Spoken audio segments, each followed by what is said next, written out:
welcome to The Choice of a Young Voice. This is a series that basically talks about the different choices we make as young people today in our day-to-day lives.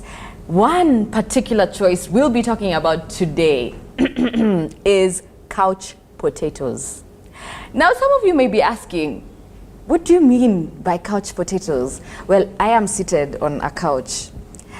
Couch potato basically means I'm seated here doing nothing forever. All I can do is nothing. So in a nutshell, we're talking about laziness. And how can we overcome being, couch potatoes? Yes. So that's what we're talking about today. We have experts, maybe experts on sitting on the couch or experts on not sitting on the couch. We'll find out soon enough. We have guests here with us who will be helping us understand more about this topic. Here we have Beth Kidenda, young, beautiful lady, a good friend of mine. She's passionate about education, and she's here to talk about ways she overcomes sitting on the couch. Okay, well, she's seated on one right now, but she won't be here all day, I promise.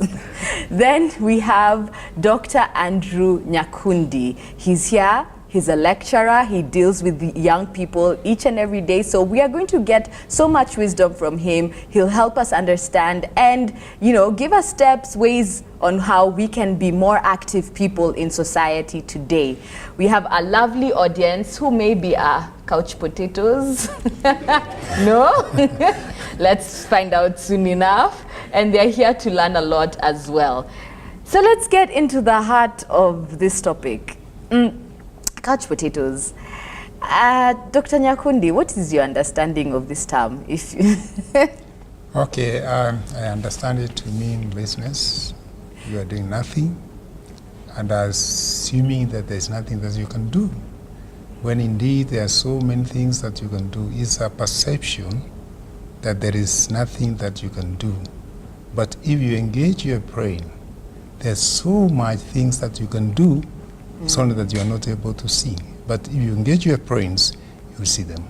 Wow. Thank you. Thank you so much. Beth, what do you understand by this?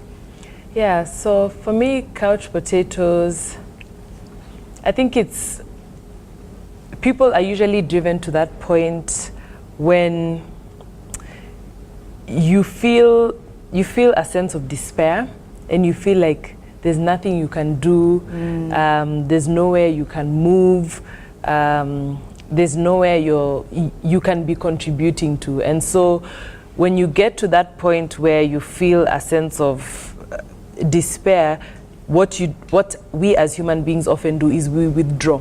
Yeah. So we withdraw completely from everything, from the world, and we just want to be in our space and feel sorry for ourselves and just sit there and just enjoy being a potato all day. Yeah. You've talked about, that moment of despair, and which eventually leads to being couch potatoes, which leads to the question then, what are some of the things that make one, decide to be a couch potato eventually? Dr. Nyakundi? Okay, like if you find media, it can be one of those where you find people are getting engaged in looking at the issues in the internet, and some of those things are not even adding value. So you end up finding people are just becoming lazy through that kind of things. Sometimes you find people engaged in things which are not adding value generally in their life. Yeah. What kind of things? Like if you look at, if you wake up in the morning, for example, where you are staying, the family you are staying, you have your parents there. There are a number of things that are taking place. Instead of you joining them to do those activities, you don't. You find you're sleeping. So you find now the mom is already in the kitchen, the father is already in the looking for cattle beers and other things within the farm. You are not really part of that. But now, if you don't become part of that, now you are developing laziness. You are sleeping where others are working. And that's about culture. If that is allowed to continue, then we are going to lose the generation. Yeah, and unfortunately, that's where we are, even, let's say, talking about from experience, you get to a point sometimes where, like, you just don't want to do anything, and like you said, media and internet, it gets very attractive to sit down. Like, there are times I tell myself that I am being very, I'm actually doing something constructive by going on YouTube and watching tutorials, and I could watch tutorials the whole day, telling myself I'm just learning things and, I'm being very constructive. But yeah, so I guess I don't know how to even ask this question. How can you have that balance where, there are days, is it okay to just not do anything? And days where you can be active? Is Beth? Yeah, and I think rest is very important, Even as we see from the creation story, 6 days of creation, 7th day for rest, So God did not design life to be a constantly moving roller coaster, Rest is an integral part of building you and recharging you to be able to actually give yourself fully to your work, But just like work is accounted for, rest should also be accounted for, So you need to think about what time am I allocating to resting and relaxing, Sometimes you just need a moment away to recharge, and that's okay, And some of the things, the question that you asked earlier about some of the things that drive us to, just sit down and want to be on the internet is unfortunately things being done for us. I was speaking to a young lady the other day who said that she knows she could have been much further in her life right now, but because every time she needed money, somebody gave it to her, either her parents or her brother, Every time she needed something to be done, she could find something. She could find someone to do it for her. So this culture of couch potato and just sitting is because we have gotten used to handouts, Us as people and also us as a country, and us as a people generally. So what can help us cure this is really starting from the mind, When you're watching those tutorials, you need to merge learning with action. A lot of the times when you see the curriculum that is taught in our schools, it's a lot of theory, very little action. And that's why when people go out there, they're just used to taking in information but doing nothing. To action that. So I would say it's not wrong to watch a tutorial. Watch a tutorial, learn to do something, but then do something, take action. So you've learned how to do this. Now go aside and actually do the tutorial and make something come out of it. That's Maybe something on that. And again, look at our friends, the group that you join. Somebody said, if you walk with 3 rich people, the 4th one will be you. If you walk with 3 less people, the 4th one will be you. And if you walk with the same number of people who are hard working, then the 4th one will be you. So check on your friends. Yes. You're the type of people you hang out with. That's thank you so much for that. Now my question would be then, how then, especially going back to what you talked about, despair, for someone who feels like they cannot contribute to society today, or they feel like they are not good enough. They, you see someone else, running their own business, a young person doing all these things, and you think, I don't think I'm capable of doing such things. How would you advise someone like that? Dr. Nyakundi? Yeah, the first thing that you need to do in your life, put God first. And when you do that, then God can inspire in you, can put a spirit in you to let you know some of the things that you are doing. God has given us a lot of time, and at the end of the day, we are going to account for those hours. So ask yourself every day, what have I done? Even that nothing you are doing, now ask, is it adding value to myself? So can I do better than what I've done today? So if you can have that kind of thinking, then you will not find yourself being idle. Yeah. Remember, idle mind is the devil's workshop. And if the devil can take you, then you continue being in that state. And at the end of the day, the devil is going to destroy you. So if you put God first, and God doesn't want to see lazy people, by the way. If look at the creation, even when he created Adam and Eve, he gave them some work to do in Eden. He told them, be fruitful and multiply. When you look at, say, Genesis chapter 1, verse 28. Then even Cain and Abel, when they were born, Cain became a farmer. Abel was a livestock farmer. Yeah. So there's something, again, they were doing. And when you go to James says, be a doer. So now, if you are going to just be like that, then you are not living as per the expectation of God. God wants people to work. Even himself did work. Yeah. So having that, saying there's nothing that you can do, actually is a perception we need to remove. There's so much that you can do.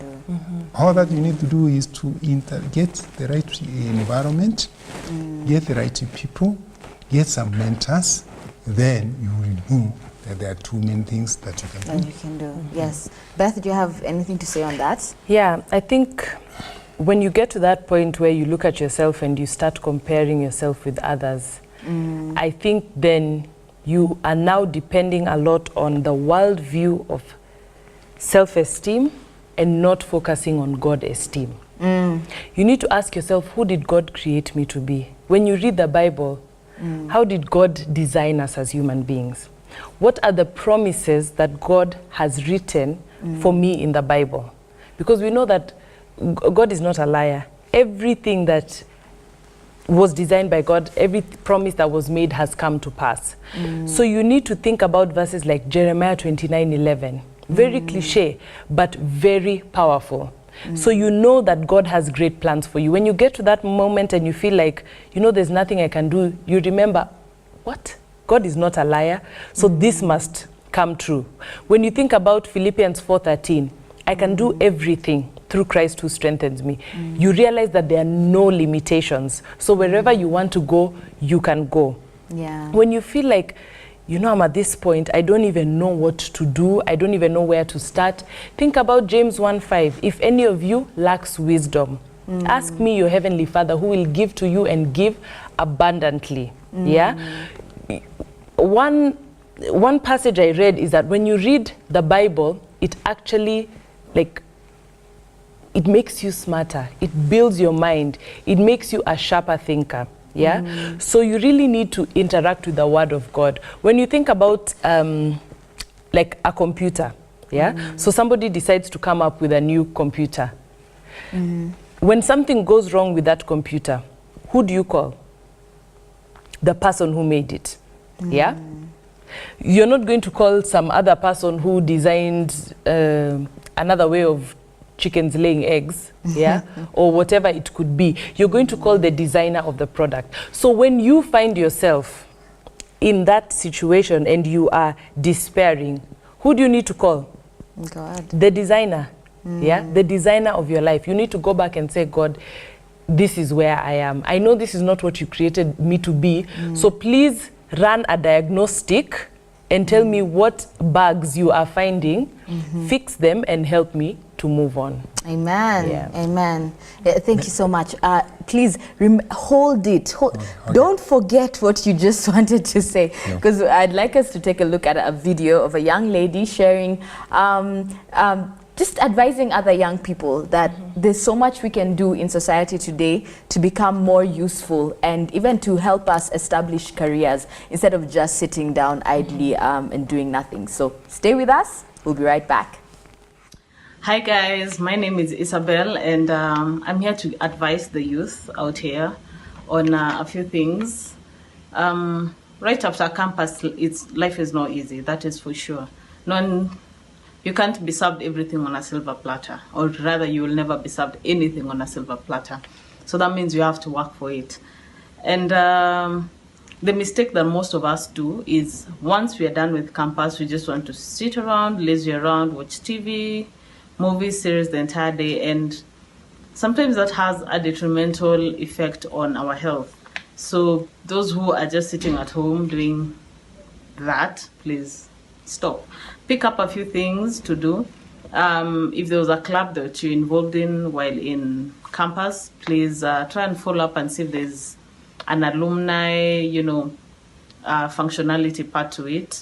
For instance, Kenya Model UN, ISEC, they do have a variety of things that are going on for them right after campus. So try and take up a lot of that. Don't also just sit around, apply for jobs. Don't get tired of applying for jobs. Keep applying because you never know where your luck will fall. And your neighbor's time is not your time, so be patient. Then another thing is read a book. If there's nothing much you're doing, like for instance, today I didn't have much to do today. I've done most of my things like the entire week. So today I just decided I'm going to settle in, spend time with my family, and just keep myself busy. So ideally, just pick up something to do, especially volunteering. It really helps with your career path if you want to go a certain direction, but also don't narrow yourself into just one thing. If you've done communication, try and venture into other things like business or something. So yeah, please don't be couch potatoes. It is not good.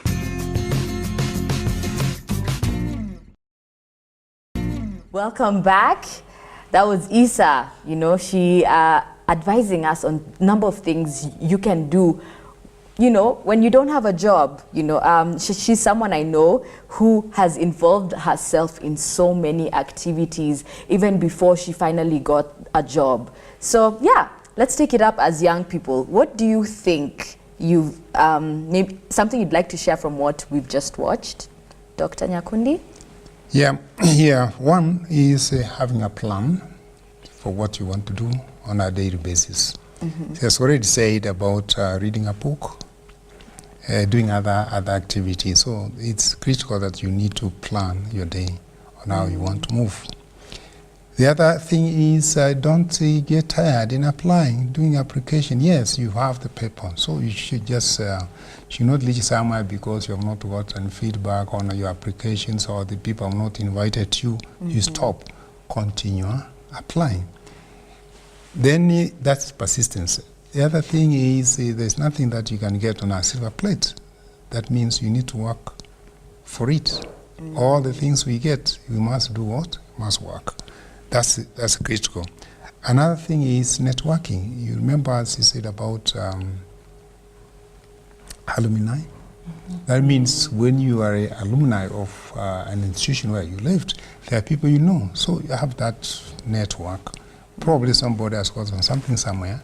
You can call you and say, come, there's something here for you can do. Thank you. Beth? Yeah, I mean, everything that is shared has resonated with me, but I'll just add on the aspect of time.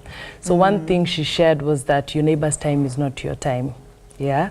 In Ecclesiastes, the Bible says that there's a reason for every season, a time for every purpose under heaven. Yeah, we always need to remind ourselves that. In the beginning, you talked about comparison, looking at somebody else and saying, wow, they're here and I'm not. We need to remember that our time is coming. Yeah, and it's not our time right now, but always ask yourself, what is God trying to get me to learn in this season? When I graduated from college, I went out to be a missionary volunteer with Adventist Volunteer Services. And I came back after 1 year and I was like, now I'm ready to go into the job market. I'm ready to get a job and be successful. I've worked outside the country. I am so desirable. Everybody wants me. I think even when I reach my doorstep, I'll find employers waiting for me. Nothing.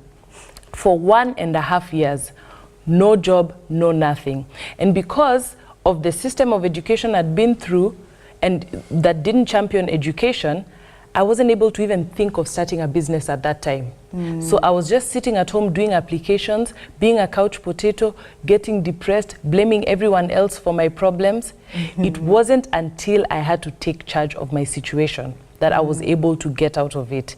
It wasn't until I was able to remind myself who God created me to be. It wasn't until I was able to remember that my time is coming and I need to be getting ready for that time, because your time can come, but you're not ready. So God can bring it to your doorstep and you don't take advantage of the opportunity. So always remember that if you're not growing, you're deteriorating. This thing of plateau stage, that's a myth. If you're not constantly growing yourself, then you are continuing to deteriorate. So every day, do one thing that grows you. Just commit to that. Every single day, what am I going to do today for my professional development, for my self-development, for my character development, which is the most important thing that prepares us for heaven. Choose one thing every day that you will do to ensure that you're growing yourself. So even if you are a couch potato that day, you can at the end of the day say, today I did this thing that will help me tomorrow. Yes. Amen. Thank you so much, Beth and Dr. Nyakundi. Turning to you, Norman, give him a microphone. You shared your story with me some other day. I'd like you to probably briefly share it with us as well. Some of the things you've managed to keep yourself busy even while looking for a job.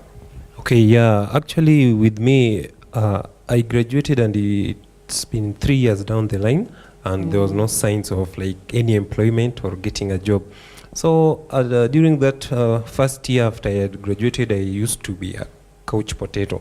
I would just apply and then come back in the house, sit, watch a movie, some series, maybe play some games, but there was nothing productive that I could count at the end of the day that I've gotten. So like 1 year down the line, that was what I was doing. But then it just something struck me. I said that no, 1 year and nothing I can do.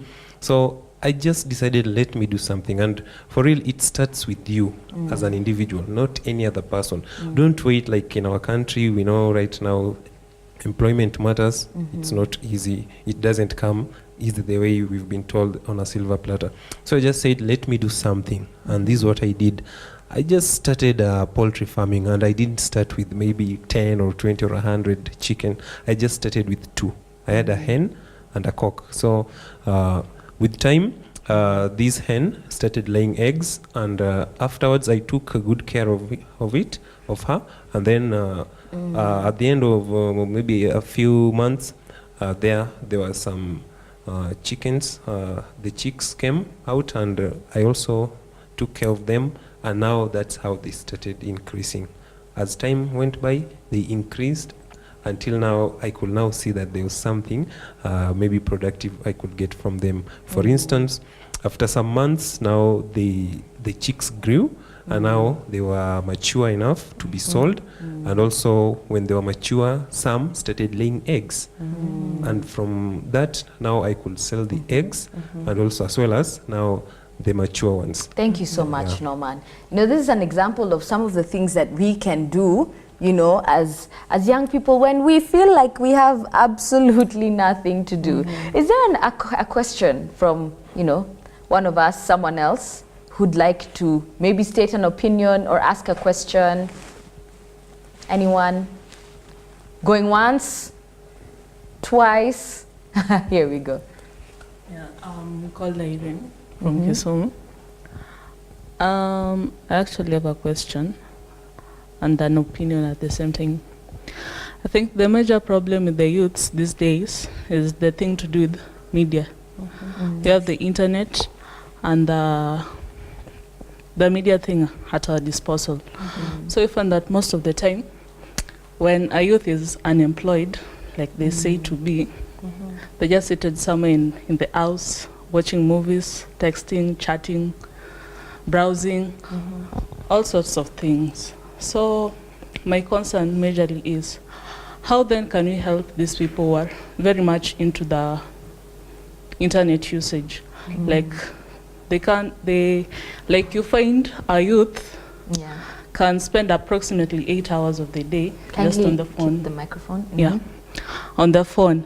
So how then can we help such a situation where somebody's just seated all day on the phone? Okay, thank you so much. Dr. Nyakundi? Yeah, what you see, it's all about the choice that you make. If you decide to watch the media all through, as a choice you made.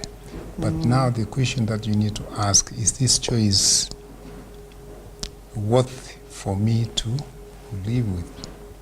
Is it assisting me? So some of the things you need to drop them because they're not adding value to you. Like now, even when you are watching the media, does it mean that's the only thing which is the house that you can do? Remember the what you have just seen here. You can read a book which is constructive, which can give you ideas. You can even look at you can go through the Bible. You see some cases where people struggled and they managed to do one or two things. So you must make a choice which is going to assist you in developing you to be a person that you want to be. Thank you so much. Beth? Yeah, and to add on to what he's just said, you cannot help somebody who doesn't want to be helped. So choice is a very important factor in this case.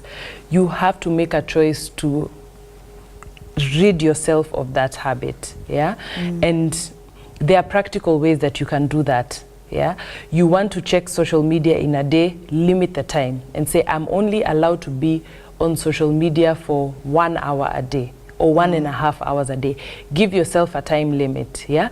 And then say what you want to do for the rest of the day. Because if you don't plan your day, if you don't have an itinerary set for yourself, then that's how you set yourself up for just sitting in the house the whole day and being on social media.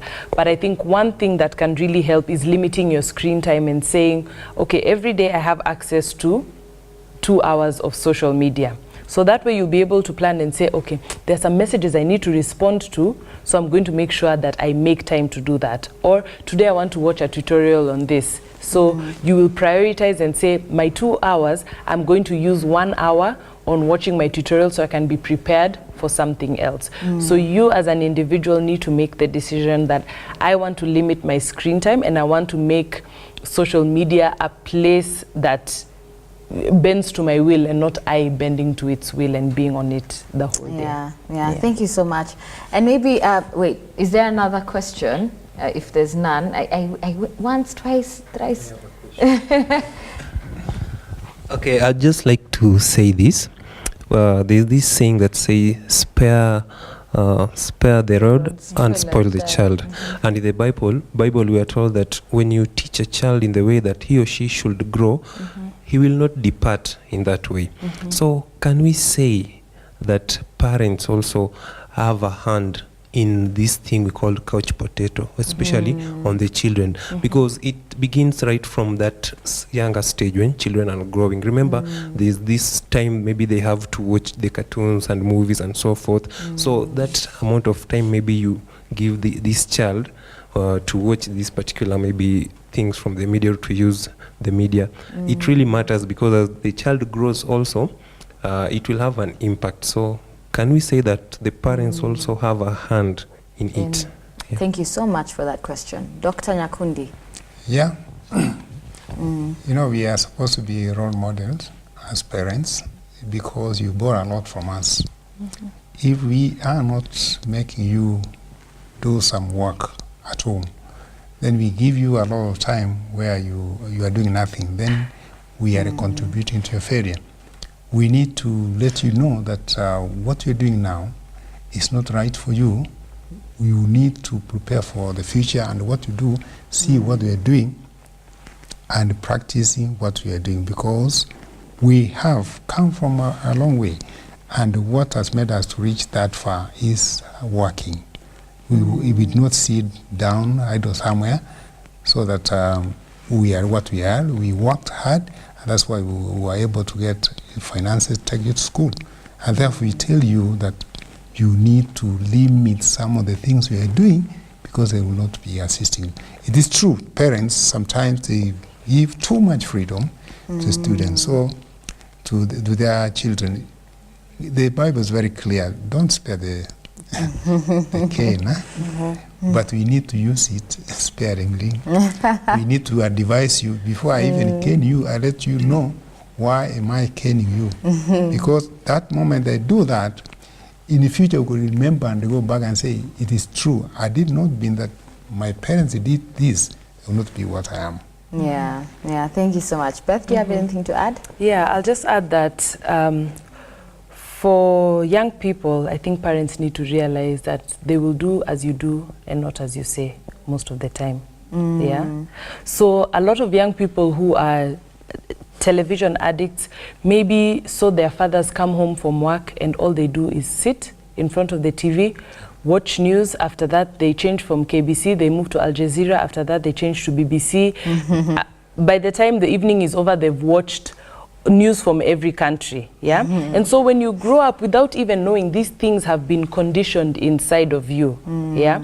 So even as you people think about raising the next generation, remember that if you want to train your children and get them to do something, you are their biggest role model. So you have that responsibility. Take into deep consideration the culture you want to create in your homes. Yeah. If you want your children to be readers, you will have to read. Yeah, you will have to sit down and read with your child as often as possible. If you want your child to be somebody who thinks on their feet and solves problems for themselves, yeah, when they drop something or when they spill something, you will ask them to clean it. That way they will know I am responsible for the things that I do, and I always have to think. If they come to you from school and they tell you, hey, you know, mom, somebody at school today pinched me when the teacher was not looking. Yeah, don't tell them what to do. Ask them, what do you think you should do in response to that? They have, they probably go to church on the weekend and they're taught all these values and, you know, brought up. And so ask them, you know, based off of the knowledge that they have so far, what do you think you should do in that situation? How could you have handled it better?